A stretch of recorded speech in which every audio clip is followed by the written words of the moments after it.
And the West Virginia Mountaineers pick up the victory in their opening game of the Charleston Classic. So West Virginia fans down there in Charleston, South Carolina can sing country roads. The Mountaineers getting the 87-68 win over Elon University.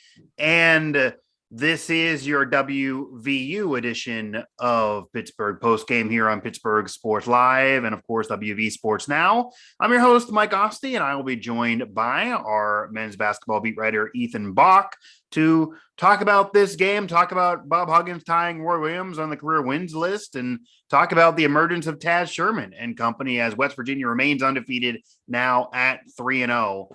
Ethan, I got to start there. Taz Sherman, 27 points in this game, his first time this year over 20. He was that player that many thought if this team was going to have a star to be able to carry them this year, it would have to be him.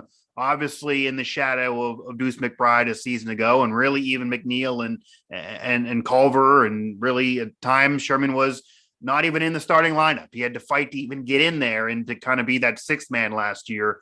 But this season, he's the driving force. So what triggered him to really emerge in this game, even more so than the prior two victories against Oakland and Pitt?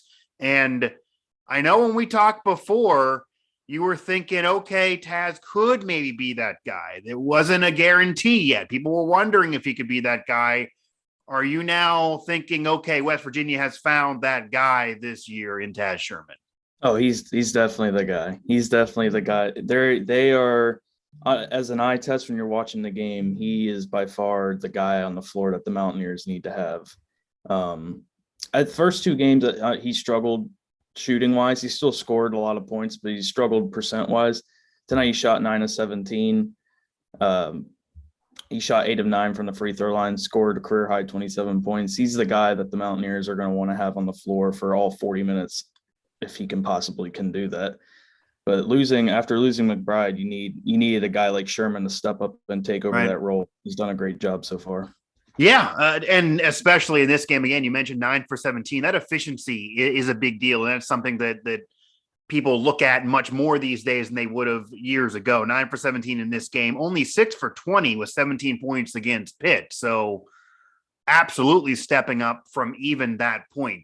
West Virginia does get this victory here in game one of the Charleston Classic for the Mountaineers, 87-68 over a mid-major school that I think most thought the Mountaineers would beat. But I do also want to ask you, because despite Taz Sherman scoring 27 and being as hot as he was throughout most of this game, it was kind of close early on. I mean, it was even close at the end of that first half. Why was it so close early on in this game and then would allowed West Virginia to pull away and get that convincing victory? It was mostly off of Elon's three-point shooting. They're one of the best three-point shooting teams in the country, and that's what kept them in the game in the first half. I'm pretty sure they started 4 of 5 like in the first couple minutes from three. And so that's what kept them in the game for that first half, really. Yeah, 44-37 after the first half. So absolutely right in the game. Couple 3-pointers away from tying it. Yeah, I'm pretty sure before this game they were like 14th in the country. They were top 15 in the country and like average threes per game. So it's early on still. Right. Like that's the reason why they stayed in the game. The reason why they also kind of fizzled out in the second half. Yeah, that is an Elon team here that already had a loss on the board before this game. West Virginia remaining undefeated now at 3-0. What else did you learn from this West Virginia team in this game that maybe you didn't see early on this year against Oakland or Pitt? Bob Huggins does talk about liking early season tournaments. He has clearly liked early season tournaments at his career at West Virginia, especially the last few years, especially a young team that's looking to find that guy and find that star. They've now found it in Taz Sherman, but there's still warts and things that need improved. To me, and we talked about this before, a much better job rebounding in this game, at least certainly matchup-wise, than what they were putting up in their prior two games. And that was going to be a big deal. Could they find the shooter? Could they find that guy to replace McBride to carry the load offensively? And could they also find that guy on the boards and the glass? And they hadn't really yet prior to this game. So what else did you learn about this team? It's a convincing victory, but it is a mid-major team. They are still undefeated. This is a tournament victory. So You learn maybe something more in an early season tournament that otherwise you would learn just in regular games. Obviously, they're going to move on, and we'll see what happens the rest of the way here in the Charleston Classic.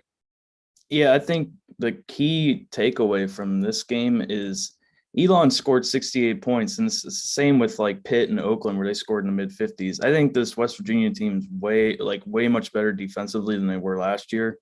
I know Huggins won't agree with me on that at all. He'll say Right. that they're not. He'll say that they're not good on defense, but they Right. really are. Like they are way much improved this season. Just them committing or forcing turnovers on their opponents this year has won them games. Like they've been out rebounded by double digits, and they've been able to win games by double digits by staying in and making teams turn the ball over. Like Kedrian Johnson, Gabe Osaboyan, and Damon Kerrigan are easily, and throw in Malik Curry too, are easily their four best defenders. And without those guys, like they would struggle so much on defense. So, and I think another takeaway would be the freshman, like Kobe Johnson, he played 22 minutes. Like Huggins was right about playing the freshman. And I think Seth Wilson checked in for a few minutes as well. So keep an eye out on Kobe Johnson, especially. Yeah, and Huggins is not afraid to play young guys if they're getting it done. He's certainly going to tweak this lineup, but he's not afraid to play young guys. Kobe Johnson, 9 points, 4 rebounds. And we talked a little bit earlier about the rebounding needing to improve, and it did in this game, certainly evening things up more so with Elon than in the prior matchups.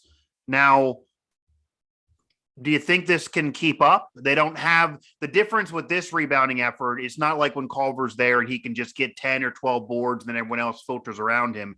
This was a collective effort here. McNeil 4, Johnson 4, Cottrell 5, Bridges 4, Osaboyan 4, Curry 2, Johnson 4. I mean, it's pretty evenly across the board in terms of rebounding. Can they keep it up with this group effort rebounding?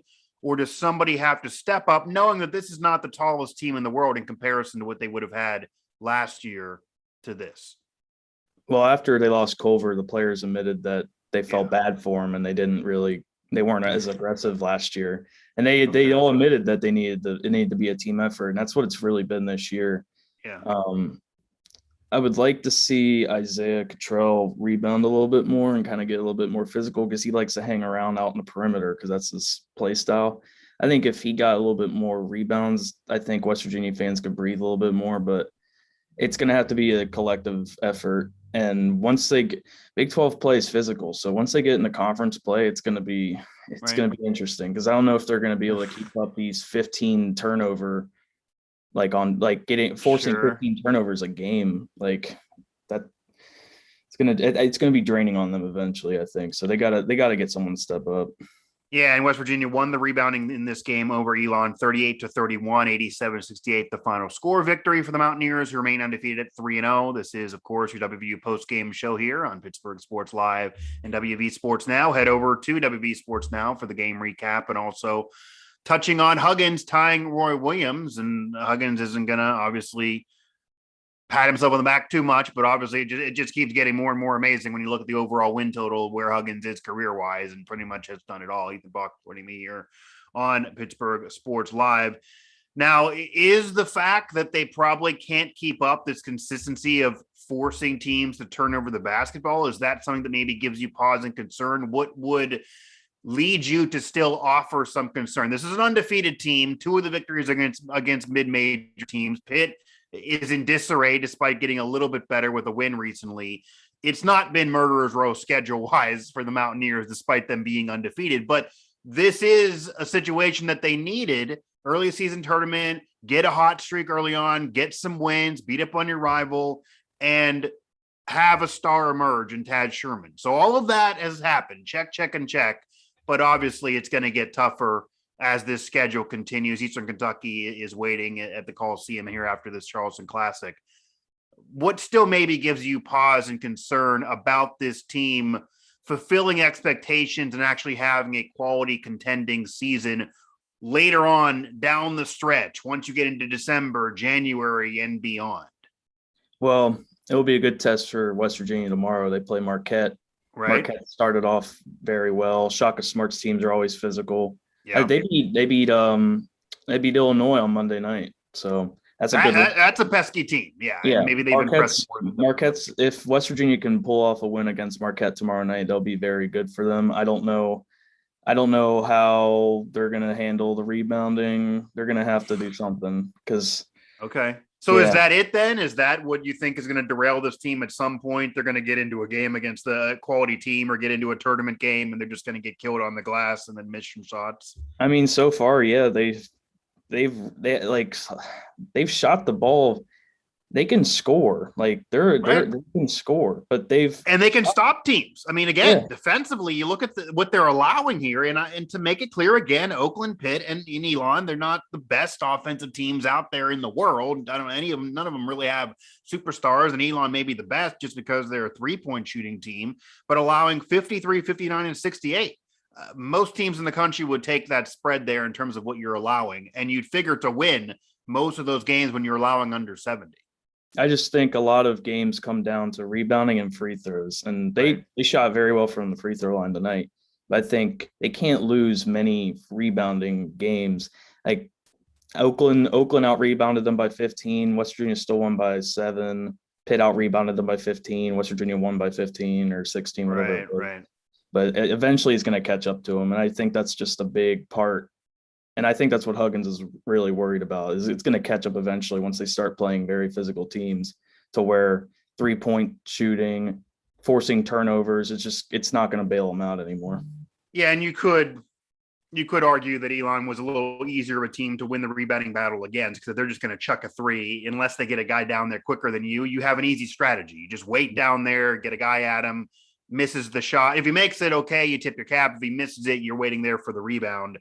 That's not how everyone's going to play. So it's not always going to be that easy. And again, the size battle also was an advantage for West Virginia, which they don't have most nights either, maybe unlike last year as well here. Ethan Bock of WV Sports Now joining me here. Mike Asti on our WVU postgame show. The Mountaineers do win at 87-68 in game 1 of the Charleston Classic. But as Ethan did mention, West Virginia has Marquette tomorrow night. That's going to be a battle. That really probably is their first true test of the season.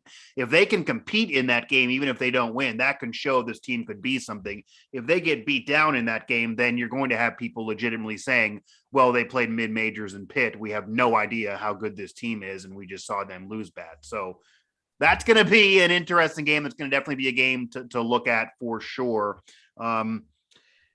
Outside of Sherman here, because Sherman 27, you're seeing McNeil then with 16. Who else besides Sherman would you say needs to step up for this team? McNeil was that player that was fighting with Sherman to be that sixth man most of last season. Sherman emerged. Sherman's been that guy this year. McNeil certainly having a quality season as that number 2. But it doesn't really appear there's a number 3 behind them. It's kind of a mixed bag. It's a different guy every single night. It's kind of a mixed effort in terms of rebounding. It's a mixed effort in terms of assists. It's a mixed effort in terms of scoring outside of Sherman McNeil. They don't really have like a set lineup and roles that are defined that this guy's going to do this, like Culver could bring the rebounds and blocks, etc. So who else besides Sherman, maybe even besides McNeil, do you think needs to step up, especially needs to step up in these games coming up and down the stretch this season? Well, other than Sherman, I think McNeil's done a good job so far this season, like figuring out his role as like a second option kind of guy. The third option has to be Jalen Bridges. I think he played well against Pitt, but he needs to find that consistency and he needs to be a little bit more aggressive. He only shot 5 times tonight. He can score the ball, so he needs to take more than 5 shots. Also with Cottrell, he's still recovering, or he's recovered from his Achilles injury, but obviously it's going to take him a little bit to get adjusted and kind of get used to playing big minutes because he really didn't get that last year. And Malik Curry can be another guy as a third option off the bench, like as a spark plug. Like he scored 10 points against Pitt, didn't miss a shot. So he's another guy that can that he can be that third option. But I think mostly Jalen Bridges has to step up in that role and kind of adapt. Is it just the game didn't unfold for him to be more involved in this game? Because this was a game that he almost could pad the stats. This was a team that you should be able to pad stats against. He had his worst game. did it just not unfold for him, or was he maybe too hesitant and there were shots that he did not take that he should have taken more? I think he was just a little bit hesitant on some of the shots that he took. I wouldn't worry about Jalen too much. He should be okay. But it also could be that I'm sure that they knew Taz Sherman had the hot hand. And at one point, once you're up 10, 15 and Sherman's hitting threes still.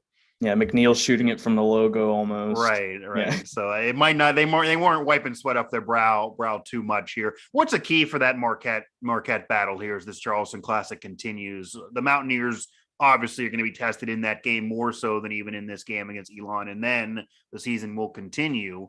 But Huggins likes the early season tournaments to test his team, and he now has found a way to test his team against, as you mentioned, a quality opponent there in Marquette coming up. Yeah, I mean, tomorrow night, Marquette. Shaka Smart is very familiar with this West Virginia team. I think they're going to surprise a lot of teams in the Big East, especially this year. Yeah. They have a Maryland transfer, Daryl Marcel. He's their go-to guy this season, and I just think Marquette played very physical against Illinois, and that's just what worries me whenever you talk about playing a West Virginia team this season. Is just the physicality that's presented. I think if Marquette can be physical and out rebound the Mountaineers, and West Virginia can't force any turnovers, like what we've been talking about, I think it'll be an interesting game tomorrow night. Does interesting mean a concerning game for Mountaineer fans? It's like a nice way of putting it. I think it's not going to win the game. It's a nice way of putting it. Yeah, you're predicting potentially a loss there for WVU. It could be. It's certainly going to be that test for this team this year. I think most people thought they would beat Elon, and maybe were concerned at the end of that first half. But yeah, Marquette might be a game that people are going to expect this team to lose. So we'll see what they do. They could impress. They could test themselves. Huggins, I'm sure, might not even mind losing early or getting embarrassed early. He's kind of a guy that wants his team to get humbled, and maybe that can pick up steam the rest of the year. So we will see what they do against a quality opponent, a head coach that has been there and done it and is also familiar with the Mountaineers from his time in the Big 12 and even prior. So we'll just flat out see what happens. But at the very least, the recap of this, Taz Sherman emerges, 27 points, his best outing of the year. He does what he had to do, and it appears West Virginia has that go-to player many weren't sure they were going to have entering this season. Collectively, they improve the rebounding battle. They win the rebounding battle for the first time this year. That's a big deal. They're never going to find that guy probably, but if they can collectively do it, that's an improvement. And they were hitting their shots in this game, but you don't know if they're always going to hit their shots. So it is kind of live and die by the outside shot for West Virginia. It'll give some fans some heart attacks, but on this night, they can sing country roads as the Mountaineers do get the victory 87-68, remaining undefeated and getting game one of the Charleston Classic in the W column. We will now pivot to game two, and that one against Marquette just tomorrow night. We will potentially have a post-game show. We'll see if we do or not. We have a lot on the docket there tomorrow, but it might also depend on that result. So we'll see what happens with West Virginia and Marquette coming up, and then the rest of the schedule for the Mountaineers. Bob Huggins, of course, tying Roy Williams on that career wins list as he keeps climbing up that ladder. So not only will this team be tested, but they might have something to celebrate beyond just the Charleston Classic in that battle against Marquette. For Ethan Bock of WV Sports Now, I am Mike Asti here on Pittsburgh Sports Live and WV Sports Now. You can sing country roads for maybe 24 hours. We'll get back to you to let you know if you can keep on singing